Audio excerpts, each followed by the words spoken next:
Oh shit. Here we go again.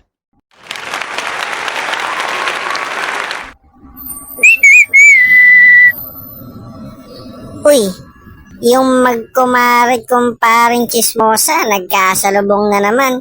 Ano kayang latest? Uy, Mare, kamusta? Ayos lang, pare. Teka, nabaltaan ba yung nangyari kahapon sa palengke?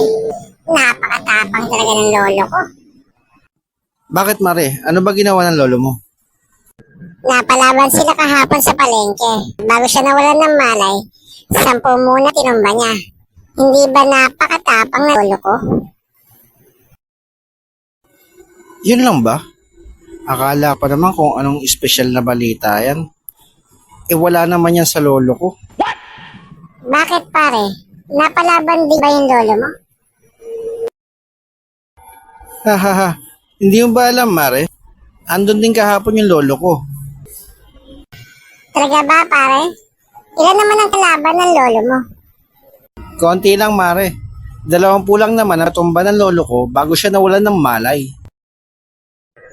Talaga ba pare? Wow, napakastig pala talaga ng lolo mo. Walang sinabi yung lolo ko.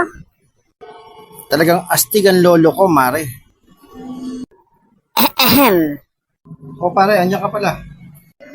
Oo pare, kaya na pa ako nandito. Narinig ko nga yung pinag-uusapan niyo. Napakaduduwag pala ng mga lolo niyo. Bakit mo naman nasabing duwag yung mga lolo namin? Bakit? Mas matapang yung lolo mo sa mga lolo namin? Oo nga. Sa kanya, 10 yung pinabagsak yung lolo niya.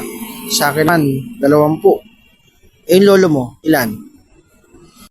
2. Seryoso ka ba dyan sa sinasabi mo, pare? Kay Mare, 10 yung pinatumba.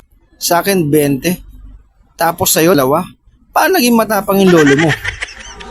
Oo nga naman pare. Niloloko mo lang ata kami. Pare, Mare, hindi ko kayo niloloko. Talaga sobrang tapang ng lolo ko. Teka, Mare, pare. Alam niyo ba kung sino yung 2 pinatumba ng lolo ko? Hindi. At sino naman?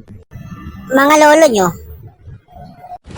Emotional damage.